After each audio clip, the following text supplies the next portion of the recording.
जी, बिस्मिल्लाहिर्रहमानिर्रहीम। How to write a literature review.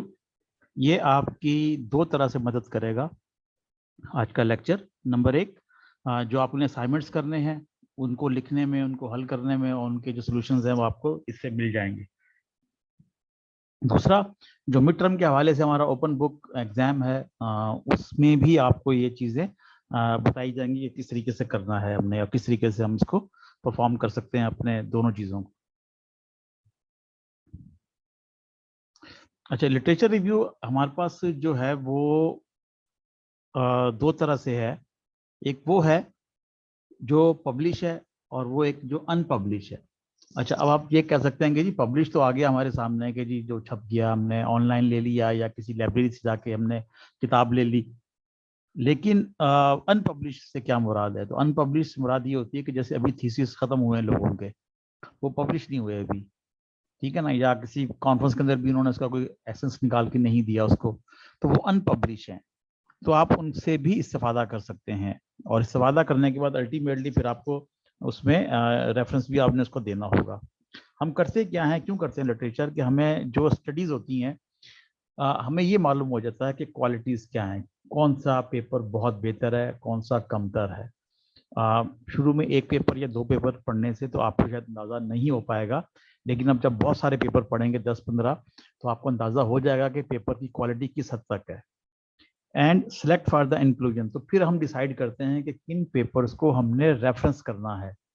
जाहिर है, अगर आपने 10 पढ़े, जरूरी नहीं कि 10 के 10 पेपर इतने अच्छे हो जाएं कि आप उन सबको रेफरेंस करना शुरू कर दें। हो सकता है 8 हो सकता है 7 हो। तो वो डिपेंड करता है कि वो कितने अच्छे लिखे गए हैं। उसके बाद हम उनको ना सिंथेसाइज करते हैं, हम उनको मिला देते हैं। जैसे कपड़ा बुना होता है तो वो धागे देखें मुख्तलिफ तरह से आ रहे होते हैं, तो विवन होते हैं, सिंथेसाइज कर देते हैं। तो उसमें होता ये है कि जी हम कहते हैं अच्छा जी फलां लोगों ने ये किया था, और इसी तरह से जो रिसर्च पहले हुई थी वहां पर ये रिजल्ट्स आए थे। तो हम उसको लेते हैं, और उसके बाद हम कोशिश करते हैं कि अपने हवाले से जब हम उसको दें तो एक बैलेंस समरी आ रही हो, बायसनेस ना हो उसके अंदर, कि हम किसी एक जो रिसर्च है उसकी तरफ हमारा झुकाव ज्यादा ना हो। अच्छा, अब ये सबसे जो बेहतर है हमारे लिए कि हम एक रिसर्च क्वेश्चन बना लें और उसके बाद अपना लिटरेचर रिव्यू तलाश करना शुरू करें।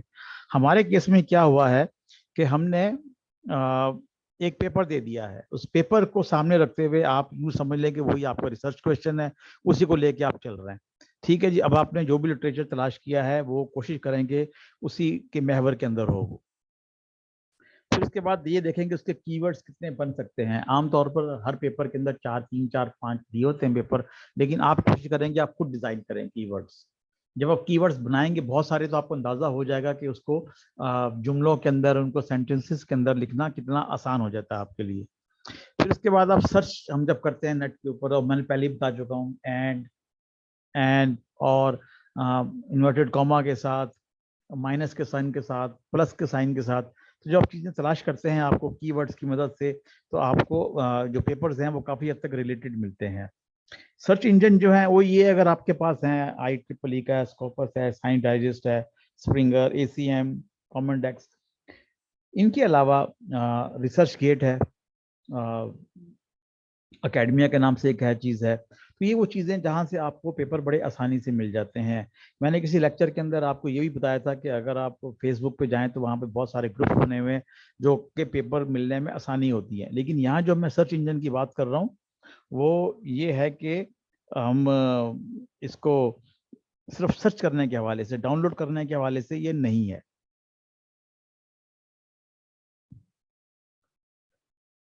ठीक है जी।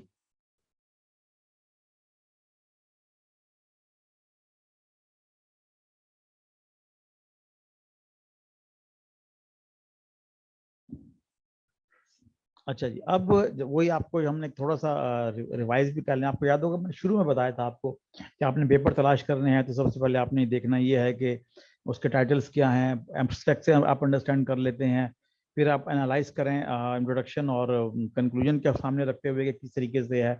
और फिर ये देखें जो उनके रीडिंग्स जो क्वालिटी, जो चेक लिस्ट है आखिर में जो रेफरेंसेस दिए हुए हैं वो किस हद तक मुस्तनद हैं, कंप्रिहेंसिव हैं, नए हैं, कितने जाहिर है कि, और कितने रेट कर रहे हैं। जो अंदर कोट किए गए हैं क्या वो उनका ताल्लुक मैसेज से है, रिजल्ट से है, या उन्होंने जब अपनी स्टैब्लिश की है अपनी प्रॉब्लम्स को तो उसके हवाले से है वो। अच्छा, अब ये जो हम करते हैं ये तकरीबन कोई 3 तरह से होते हैं। क्रिटिकल, कंस्ट्रक्टिव एंड एनालिसिस, जिसमें हम समरी करते हैं, क्लासीफाई करते हैं, एनालिसिस करते हैं। उसके बाद साइंटिफिक आता है जिसके अंदर हम सिर्फ डाटा दे रहे होते हैं कि इस थ्योरेटिकली पॉइंट ऑफ व्यू से ये चीज़ें यहाँ यहाँ पर हैं। और यहाँ के सिर्फ एक समरी होती है जिसे सिस्टमेटिक रिव्यू कहते हैं, उसके अंदर सिर्फ होते ही रिव्यूज हैं। तो यूं समझे कि जो हमारा वाला है वो लास्ट वाला है, स्टैंड अलोन पब्लिकेशन, कि हमने सिर्फ उसके अंदर रिव्यूज करने हैं, लिटरेचर्स को देखना है और लिटरेचर को सिंथेसाइज करना है। वो हम करते क्यों है? सबसे पहले क्या करते हैं हम कि जी हमने लिटरेचर्स दिया और उनको ऑर्गेनाइज करना शुरू कर दिया। ऑर्गेनाइज करने के लिए मैंने आपको बताया था कि एक्सेल की शीट रख लें अपने पास, जिसमें उनका ईयर हो, उनका टाइटल हो, कीवर्ड्स हो उसके, और उसके बाद एक और तरीकाकार ये होता है, सेकंड लेवल पे चले जाएं, सेकंड शीट के ऊपर जाके ये रखें कि जी इसके अंदर प्रॉब्लम्स क्या हैं, इसके अंदर कौन से मेथड यूज किए गए, इनके रिजल्ट्स क्या किए गए, और कोई लिमिटेशन जो है तो वो जरा बताई जाए। फिर इवेल्युएट करते हैं लिटरेचर को हम इस हवाले से, इस बुनियाद के ऊपर कि वो हम हमारे प्रॉब्लम से कितना मैच करता है, कितना रिलेट कर रहा होता है। तो हम उनको सेग्रीगेट करना शुरू कर देते हैं अपने हवाले से। और फिर हम ये देखते हैं इवेल्युएट के दूसरे लेवल के ऊपर कि वो जो लिखे गए हैं पेपर वो नए हैं या पुराने हैं। अगर पुराने हैं तो उसमें थ्योरेटिकल पार्ट कितना है, अगर नए हैं तो उसमें जो इम्प्रूवमेंट आ रही है पुराने काम के अंदर वो किस हद तक आ रही है, तो उसको लेके चलते हैं। फिर identify patterns and trends in the literature. आपको मालूम होगा, आप छोटी सी एग्जांपल देता हूं मैं, डेटा माइनिंग के हवाले से अगर देखा जाए तो डेटा माइनिंग किसी हवाले में थी, उससे पहले MIS, उसके डिफरेंट नेम थे। आजकल डेटा माइनिंग जो है वो डेटा साइंस में चली गई है। वो चेंजिंग होती रहती है, एक पैटर्न आता रहता है कि जी एक वक्त था कि जब जो इवेल्युएशन थी या जो मेथड्स थे या जो प्रॉब्लम्स थी, एक पर्टिकुलर प्रॉब्लम्स के ऊपर रिसर्च की जाती थी। जैसे आजकल देखा जाए तो IoT के हवाले से है, ब्लॉकचेन के हवाले से है। अच्छा, अगर आप HCI पढ़ते हैं तो HCI भी IoT के साथ मैच कर रही है। HCI जो है वो NLP के साथ भी है, HCI ब्लॉकचेन के साथ भी। तो चीजें पैटर्न आना शुरू कर देते हैं। तो मुख्तलिफ वक्तों में मुख्तलिफ चीजों के हवाले से एक पैटर्न मिलेगा आपको। पैटर्न से मुराद ये हो जाती है कि एक मखसूस दौर के अंदर, एक पर्टिकुलर ईयर्स के अंदर आपको एक पर्टिकुलर एरिया के अंदर रिसर्च ज्यादा एम्फसाइज हो रही होती है। टू सिंथेसाइज द लिटरेचर, वही बताया कि जब आपके पास बहुत सारा मटेरियल आ जाएगा, आप अकेले अकेले पढ़ के उसके नोट्स बना लोगे, तो फिर उनको आपने इकट्ठा करना है, ठीक है। और उसके बाद जब आप सिंथेसाइज कर लोगे तो जब आपको मालूम होगा कि रिसर्च गैप क्या है, हम किस तरह इसको एक्सटेंड कर सकते हैं इस रिसर्च को, ठीक है। और जो आप लिखते हैं उसके 3 तरह के ऑडियंस होते हैं। एक तो वो होते हैं जो बड़े रिसर्च एक्सपर्ट होते हैं, चीते होते हैं अपनी फील्ड के अंदर। दूसरे स्टूडेंट्स होते हैं जो हमारी तरह, जो मेरी तरह है या आपकी तरह स्टूडेंट्स होते हैं। वो उनको ये काम देते हैं, उनको ये फायदा देते हैं इस हवाले से। तीसरा ये होता है कि डिसीजन मेकर, आपने लिखा जनाब, एक जैसे मुझे याद है कि किसी ने ये जो हमारे कोयले की कानों है उसके ऊपर किया, रेडॉक के ऊपर किया। तो वो जो डिसीजन मेकर हैं जो कि असेंबलीज में बैठे हुए हैं या जो ब्यूरोक्रेट्स हैं, वो उनको कर लेते हैं उसके हवाले से, ठीक है जी। ये इसकी टाइप्स हैं। देखे जाए तो नैरेटिव है जिसमें हम लेते हैं, कंपेयर करते हैं और आंसर जो है अपना एक्सपीरियंस बयान कर देता है। और रिजल्ट अल्टीमेटली क्वालिटेटिव होता है या क्वांटिटेटिव होता है।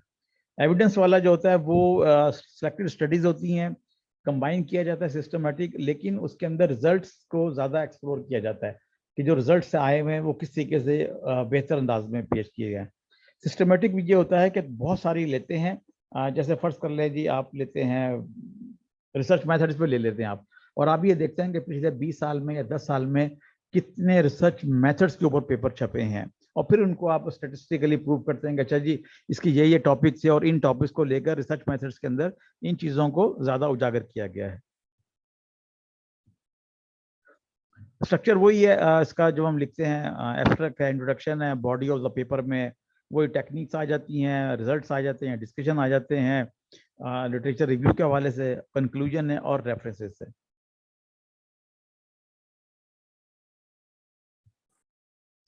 ये एक स्ट्रक्चर अगर आप देखें आवर ग्लास का, तो टाइटल है एब्स्ट्रैक्ट, फिर मैंने वही कहा कि जी ब्रॉड लेवल पे शुरू होता है, मिड में आके वो सिमट जाता है और आखिर में आकर वो उसको फिर एक्सटेंड कर देता है। मुराद इससे यही है कि शुरू में आप प्रॉब्लम को बयान करते हैं, फिर आप उसका सोल्यूशन, मेथड्स और रिजल्ट्स को बयान करते हैं, और आखिर में फिर एक्सटेंड करते हैं कि उसके अंदर किस हद तक चीज़ों को हम आगे ले जा सकते हैं या क्या इसमें लिमिटेशन रह गई हैं। इंट्रोडक्शन का जो पार्ट है वो वही है कि जी आपने वर्ल्ड लेवल पे शुरू करना है और आपको इसको सियालकोट पे या पंजाब में लेके आके आपने उसको खत्म कर देना है। और बॉडी के अंदर वही चीजें हैं कि जो आपने लिटरेचर पढ़ा है उसको किस तरीके से सिंथेसाइज किया है ताकि आपकी जो जो प्रॉब्लम आपने फाइंड की है उसको किस हद तक किया जाता है। फिर डिस्कशन है और रेफरेंसेस हैं, ज़ाहिर लिटरेचर रिव्यू के हवाले से चीजें ये आती हैं इसके अंदर से।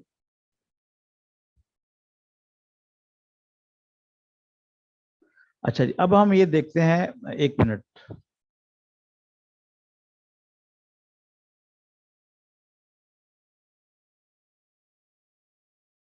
मैं एक मिनट देखता हूँ।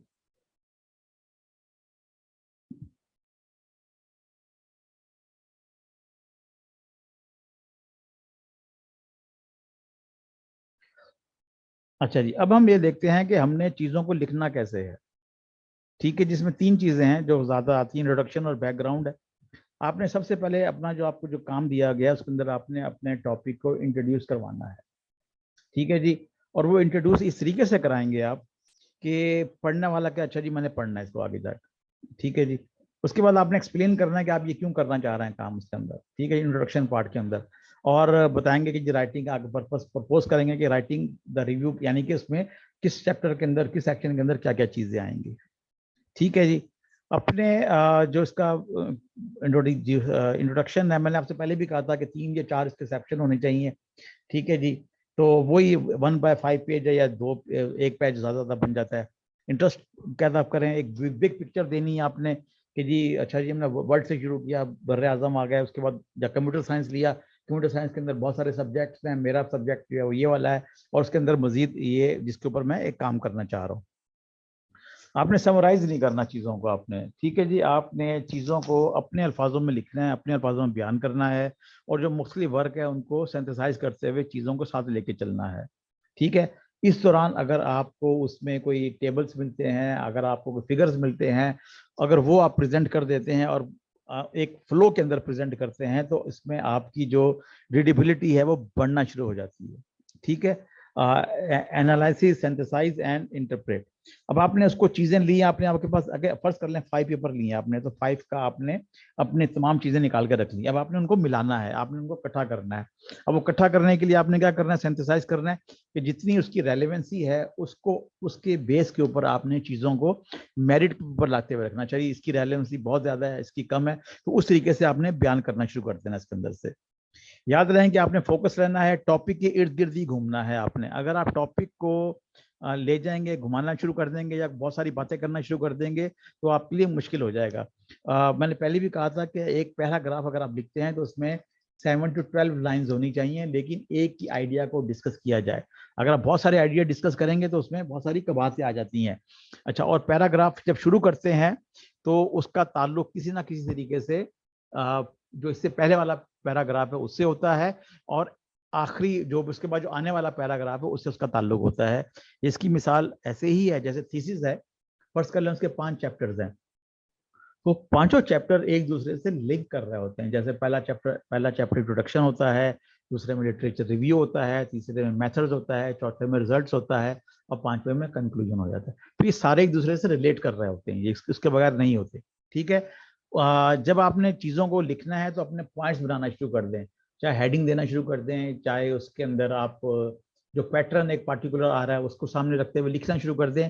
जितने पॉइंट्स आप अपने पास लिखेंगे उतना ही ज्यादा आपको आगे जाकर क्लैरिटी आएगी उसके अंदर से। ठीक है जी, और कंक्लूजन जो है इसका, वो जो मैंने बताया था उसके अंदर वो ये कि जी आपने ऊपर क्या लिखा हुआ है, किस तरीके से लिखा हुआ है। ठीक है, और जो चीजें आ रही हैं उसके अंदर से वो सारा करना है। अच्छा, be careful not to leave out your own analysis. उसमें डिपेंड करता है कि जो मैंने आपको कौन सा काम दिया हुआ है। क्या मैंने आपसे कहा है कि आपको अपनी राय चाहिए, तो फिर तो आप अपनी राय जरूर दें। अगर मैंने कहा आपको अपनी राय नहीं चाहिए, तो फिर आप उसको अपनी राय को नहीं देंगे आप। ये डिपेंड करता है इस तरीके से। ये वही चीज़ है, जब हम लिखने बैठते हैं तो सबसे पहले पॉइंट्स आ जाते हैं हमारे पास। ठीक है, हम एक सेट कर लेते हैं, अच्छा जी हमारी ये वाली हेडिंग होगी, सब हेडिंग्स होंगी। उसके बाद हम ड्राफ्ट लिखना शुरू करते हैं, यानी कि हमने तमाम चीज़ों को जो जितने पेपर पढ़े थे हमने सिंथेसाइज कर लिया और हम उसको आगे बढ़ा रहे हैं, उसको लिखना शुरू करते हैं उसके अंदर। जब आप पढ़ते हैं लिखने के बाद कोशिश ये करें कि एक दिन के लिए आप उसको छोड़ दें, जैसे लिखा हुआ लिखा रहेंगे, और फिर आप उसको दोबारा पढ़ना शुरू करें। जब आप दोबारा पढ़ना शुरू करेंगे तो उसमें हो सकता है कुछ चीजें आप ऐड करें, कुछ चीजों को डिलीट करें, और ये आपकी इम्प्रूवमेंट आना शुरू हो जाएगी। फिर आप एक दफा छोड़ दें, लिख दें, एक दिन के लिए छोड़ दें आप इसको, और फिर उसके बाद थर्ड डे दोबारा उठाएं, तो फिर आप देखेंगे कि उसके अंदर ज्यादा ज्यादा इंप्रूवमेंट आती है।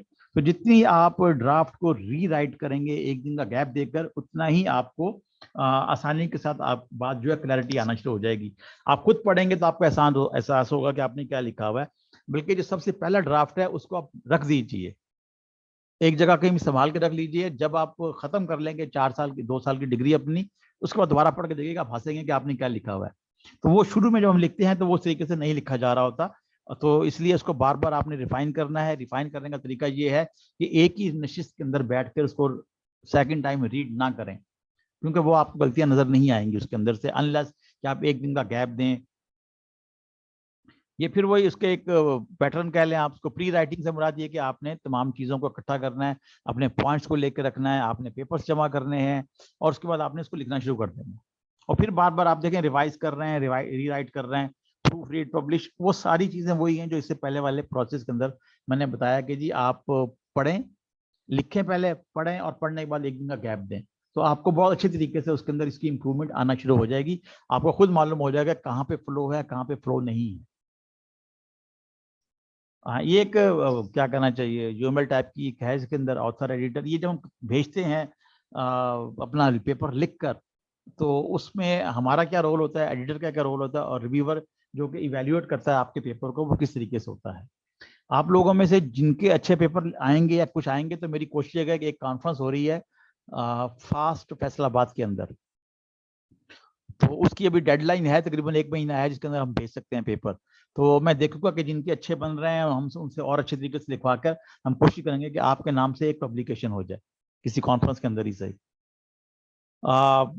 क्यों करते हैं हम रिव्यू, इसको करते हैं टाइम और पेशेंस बहुत चाहिए इसके लिए। टाइम इसलिए चाहिए कि आपके पास खुला टाइम होना चाहिए, और पेशेंस इसलिए चाहिए कि आपने चूंकि बार बार एक ही चीज को पढ़ना है, तो वो जो सब्र का पैमाना है ना आपका, वो हो सकता है कि आपका लबरेज हो जाए और आप गुस्सा कर जाए अपने आप के ऊपर कि मैं क्यों बार बार पढ़ रहा हूँ मैं। तो उसके लिए बड़ा इत्मीनान से और कोशिश करें कि टाइम निकाल कर पढ़ें, चलते हुए या किस तरीके से अभी ना पढ़ें। आप जब आपके पास थोड़ा सा रिसर्च का आइडियाज आ जाएंगे, फिर तो बेशक आप बस में भी अगर बैठे हुए हैं तो आप पढ़ना शुरू कर दें तो आप पढ़ लेंगे। लेकिन अभी आप कंसंट्रेट की ज्यादा जरूरत है। आपकी रिसर्च स्किल इंप्रूव हो जाती है लाइब्रेरी में, ज़ाहिर है आजकल लाइब्रेरी तो नहीं है, आप इंटरनेट ही समझ लीजिए आप इसको, वो हो जाता है। दूसरा, आपकी एनालिटिकल स्किल बढ़ जाती है, आप हर चीज़ को बड़े तनकीदी निगाह से देखते हैं, अच्छा ये ऐसा है तो ऐसा क्यों नहीं है, तो ये आपकी बढ़ जाती है। फिर आपको नॉलेज आ जाती है कि रेफरेंस आपने कैसे देना है। आपकी जून के फर्स्ट वीक के अंदर 2 वर्कशॉप्स होंगी, एक होगी लेटर्स के अंदर कैसे लिखना है आपने, और एक जो रेफरेंस देने हैं वो किस तरीके से दिए जाते हैं। और अल्टीमेटली जब बार बार आप लिखेंगे तो आपकी राइटिंग स्किल भी बड़े अच्छे तरीके से हो जाती है। ठीक है जी, ये रेफरेंसेस हैं इनके, और ये सारा आपका लेक्चर था। अब आप बताइए कि आपको जिनको सवाल करने हैं हम सवाल करना शुरू कर दें, ठीक है, ताकि हम देख लें कहाँ कहाँ पे किस जगह पे मिस हुआ है, और कोई ऐसी पॉइंट जो रह गया और जो ना समझ में आ रहा था हम उसको क्लियर कर लें। जी, अपने हाथ बुलंद कर लीजिए, लिख कर लीजिए सवाल, ताकि कोई एम्बिगुइटी ना रहे आपके पास। जी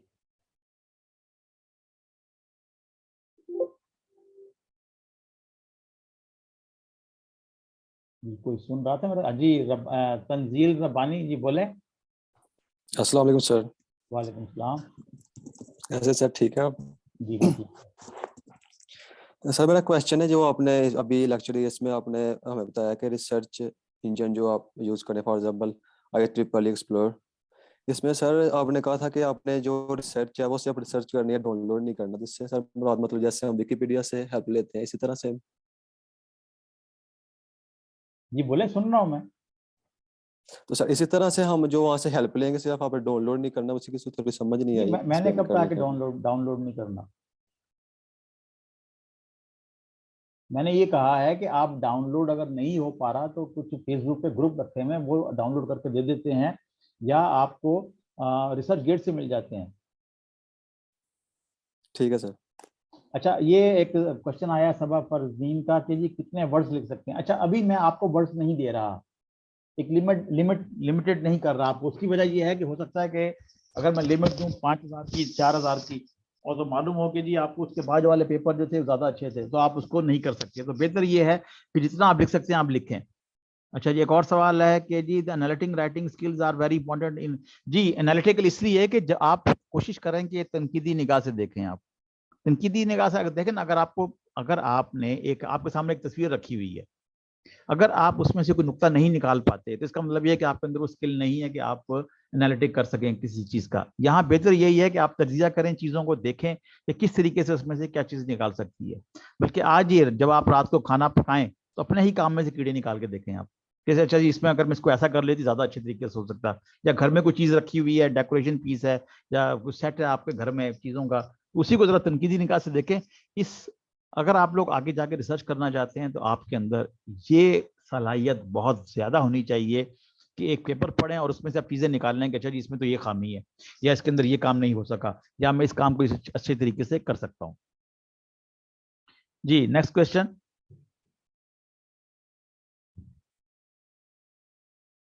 जी मायरा अशफाक। सर आपने डिफरेंट टाइप्स बताई हैं रिव्यू की, तो हम लोगों ने कौन सी टाइप करनी है?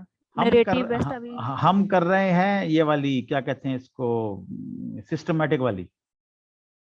ठीक है सर। सिस्टमेटिक में ये है कि हम बहुत सारी स्टडीज लेते हैं और उसको हम बताते हैं कि क्या क्या काम हो चुका है अब तक, किसके ऊपर कितना काम हो चुका है, और फिर उसको हम मर्ज कर देते हैं, सिंथेसाइज कर लेते हैं उसको।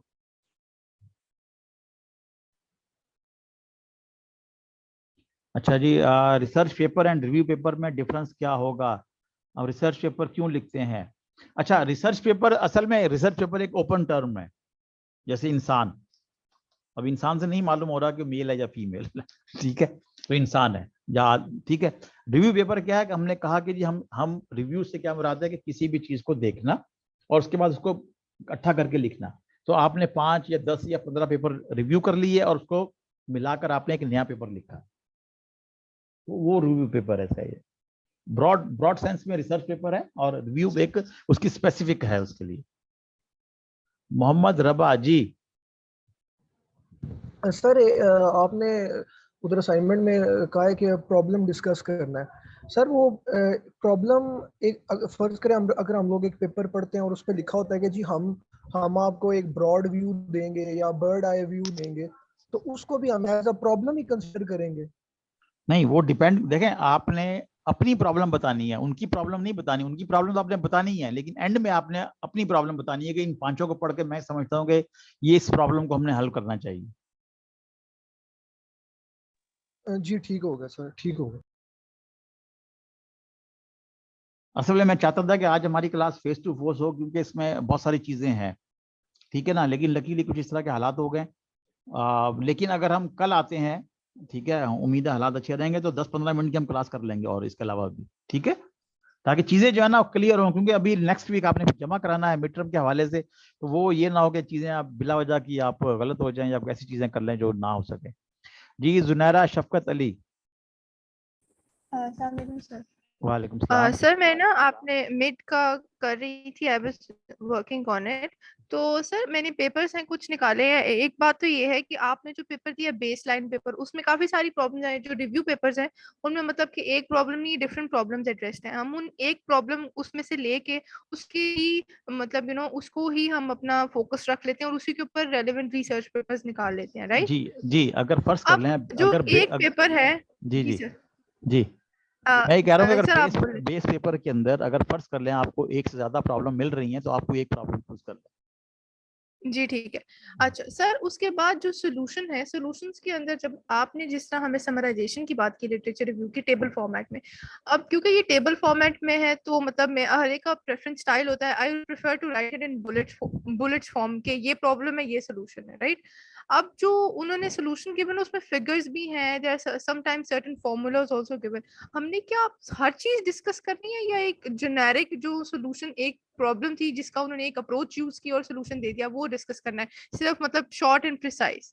या हमें पूरे रिसर्च पेपर को ही समराइज करना है नहीं उसके अंदर देखें, अब सोल्यूशन? उसमें आपने जो चीज बतानी है ना मुझे, ठीक है, जैसे अभी आपने कहा जी कि जी कुछ पेपर के अंदर 2 इश्यूज हैं, ठीक है ना, अगर जी जी अगर जी जी। आपने पूरा पेपर ही छाप दिया तो फिर आपने क्या किया? हम्म, ठीक ठीक है ना।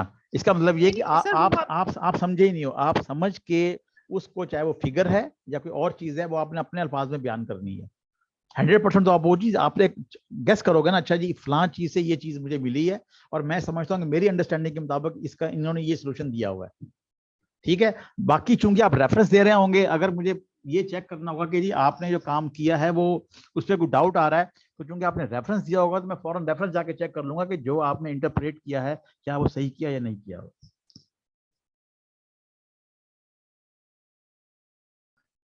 अच्छा, ठीक है। Yeah. मैं when I'm writing, so मतलब because I am not taking it as a literature paper, मतलब I'm not taking it as writing in the form of a paper, so I am not giving any references. I have to add references as well. Yes. अभी जिसने दे सकते हैं वो दे दें, क्योंकि अभी पढ़ाया नहीं, मैं रेफरेंस दे दे कैसे हैं, तो जो पेपर के अंदर तो रेफरेंस दिए हुए अगर आप दे ये देते that हैं, is what. हाँ अगर आप रेफरेंस दे देते हैं तो Okay. अच्छी बात है, ठीक है, क्योंकि मैं उसको भी चेक करूंगा कि आपने किस तरीके से लिखा हुआ है, ठीक है। वरना तो हो सकता है कि आपने कॉपी पेस्ट किया हो। यही वजह है कि सॉफ्ट कॉपी भी लेनी है मैंने, हार्ड कॉपी भी लेनी है मैंने, ठीक है ना, ताकि मैं ये देख सकूं कि जो आपने लिखा है वो किस हद तक आपने पेपर से लिखा है या सिर्फ खुद ही कहानी डाल दी आपने उसके अंदर। अच्छा, फराज ने कहा है कि जी what kind of problem should we consider from the base paper. वाह, ये आप पेपर पढ़ें, ठीक है, पेपर पढ़ने के बाद उसमें देखें उसमें किस प्रॉब्लम को डिस्कस किया गया है और उससे रिलेट भी पेपर निकालें आप।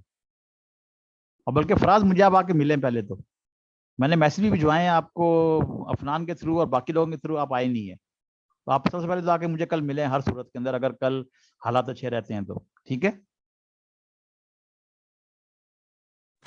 जी इंशाल्लाह सर, मैं मिलूंगा आपको। मिड में हम प्लेजरिज्म चेक नहीं करेंगे, वो इसलिए कि मैंने पढ़ाया ही नहीं अभी आपको। जब मैं पढ़ा दूंगा फिर मैं चेक करूंगा प्लेजरिज्म। लेकिन अभी मैं चूंकि सॉफ्ट कॉपी मांग रहा हूँ, हार्ड कॉपी मांग रहा हूँ, उसकी वजह यह है कि जो सॉफ्ट कॉपी है उसका वो मैं खुद चेक करूंगा कि अगर प्लेजरिज्म है या नहीं है, वो आपके ऊपर इम्पैक्ट नहीं होगा। लेकिन अगर फर्ज कर लें पैराग्राफ, 2 पैराग्राफ, 3 पैराग्राफ 100% प्लेजरिज्म है, वो मैं चेक करूंगा मैं उसके ऊपर।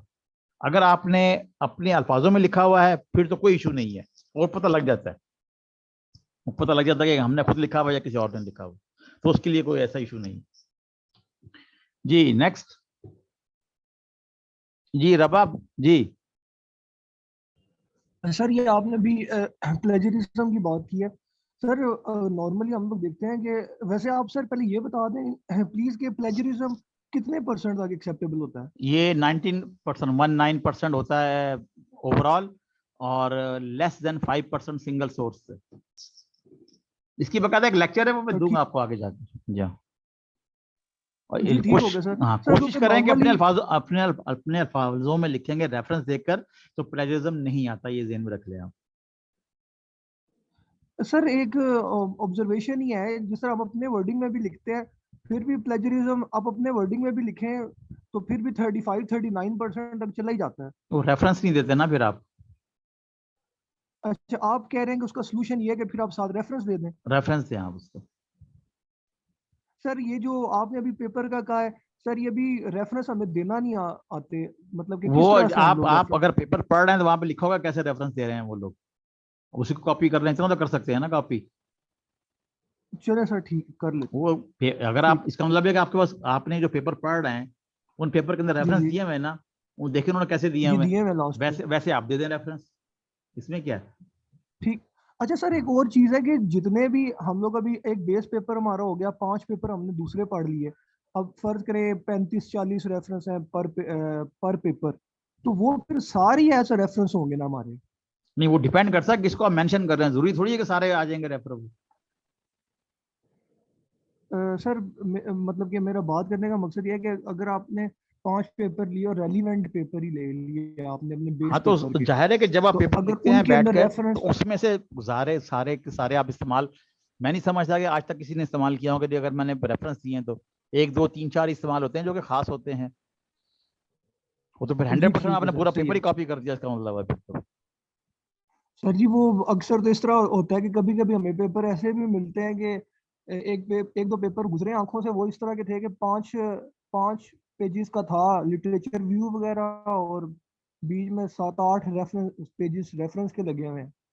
ये बिल्कुल मेरा भी एक है जिसमें कोई 70 के करीब रेफरेंस है और जबकि वो 6 पेज का है वो, ठीक है ना। वो इस तरह ये वो होते हैं पेपर जिसके अंदर आपने लिटरेचर भी ज्यादा दिया होता है, लिटरेचर भी ज्यादा दिया होता है। ये वो होते हैं जिसके अंदर आपने लिटरेचर के ऊपर बात की होती है, आपने अपनी प्रॉब्लम को डिफाइन कर रहे होते हैं, इस वजह से आप ज्यादा देते हैं ना। आप आर्गुमेंट ये देते हैं कि अच्छा जी ये प्रॉब्लम है और ये प्रॉब्लम क्यों है, क्योंकि अब तक ये वाला काम नहीं हो सका और इससे पहले जो काम हुआ है वो किस लेवल का हो चुका है, वो इसको सामने रखते हुए फिर वो बहुत सारे रेफरेंसेस आ जाते हैं। जी ठीक है सर, थैंक यू। ये हमारे पास 2 मिनट रह गए, हम दोबारा लॉग इन हो जाएंगे, लेकिन अगर क्वेश्चन है तो मुझे बताइए। सर मेरा एक क्वेश्चन है कि जिस तरह जुनैरा ने पहले पूछा था कि हमने टेबुलर फॉर्म में लिखना है ये लिटरेचर रिव्यू अपने 5 पेपर्स के जो हमें बेस पेपर्स के अलावा मिलेंगे, तो जी उसके अंदर जो हमने उन पेपर्स का लिटरेचर रिव्यू का एब्स्ट्रैक्ट लिखना है या डायग्राम्स और टूल्स वगैरह तो नहीं ऐड करना है उसके अंदर? नहीं, मैंने एक सारा कुछ बता चुका हूं मैं, ठीक है। और मैंने कहा भी था CR/GR से कि आप बच्चों के साथ सबके साथ शेयर कर दें। और आप मेरे ख्याल शायद CR हैं और CR होकर मुझसे पूछ रहे हैं आप, यार ये कितनी अनप्रोफेशनल बात है ये। जी सर, मैं कंफर्म कर रहा हूँ सर ताकि नहीं, बाद में कंफर्म क्या, मुझे जब एक दफा बात हो चुकी है तो बार बार कंफर्म क्यों कर रहे हैं आप? क्योंकि सर क्वेश्चंस बहुत ज्यादा आते हैं, बहुत नहीं, कंफ्यूजन क्वेश्चन चल आते हैं रही तो है। मुझे बताया ना क्वेश्चन क्या आते हैं यार, आपके पास क्यों आते हैं चलें क्वेश्चन? आप वो क्वेश्चन मुझे लिखकर भेजें, मैं जवाब देता हूँ मैं। चलें ठीक है, ओके। आप वो क्या डेट एक्सटेंड कराने के लिए तो फौरन मैसेज कर देते हैं, इन सवालों के लिए मैसेज नहीं करते आप मुझे। सर सवालों के जवाब भी मैं खुद ही दे लेता हूँ, वो डेट एक्सटेंड का मैसेज बहुत हाँ, तो प्रेशर आता जब है मेरे पे, आप तो खुद फिर दे रहे हैं तो फिर अगर अगर आपने जवाब दे दिए हैं और कल को वो चीज़ गलत हो जाती तो मैं रिस्पॉन्सिबल नहीं हूँ। ये तमाम स्टूडेंट सुन लें इस चीज़ को। 1 मिनट से कम रह गया हमारा, ठीक है। जैसे ही राब्ता टूटता है तो दोबारा लॉग इन हो जाइएगा। ठीक है सर।